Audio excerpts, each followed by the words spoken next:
SlowMist pegs SecondFi Cardano wallet exploit at over $20 million security firm. SlowMist estimates that losses from the SecondFi exploit may exceed $20 million, a figure several times larger than what the Cardano wallet platform disclosed when the incident first surfaced. The updated estimate was reported early on June 24, 2026, roughly a day after SecondFi confirmed a breach and paused its services. A $2.4 million disclosure that keeps growing SecondFi went public with the incident on June 23, 2026, saying about 16 million ADA had been drained, worth roughly $2.4 million at the time it reported the figure. That implies an ADA price near 0.15 by the platform's own valuation.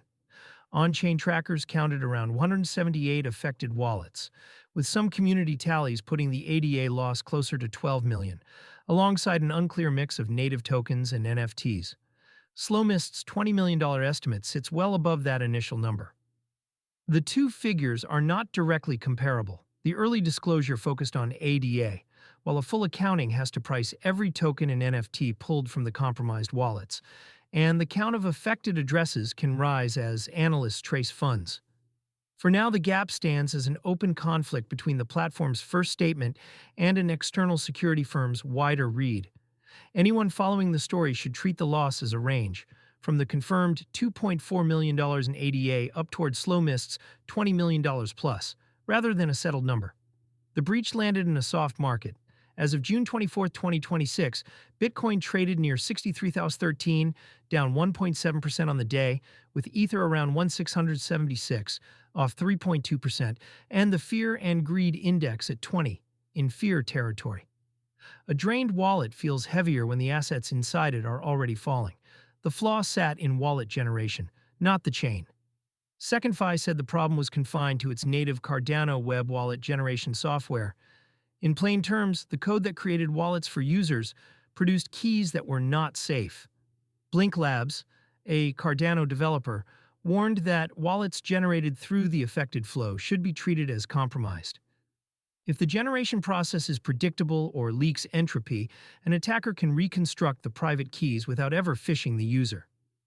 This is not a bug in Cardano's protocol or in ADA itself. The ledger worked as designed.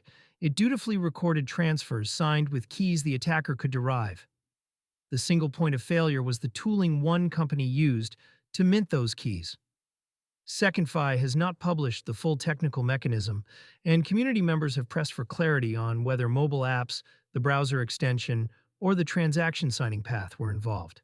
Until that detail lands, the safest assumption for affected users is that any wallet created through SecondFi's Webflow is exposed. Self-custody only works when key generation is trustworthy.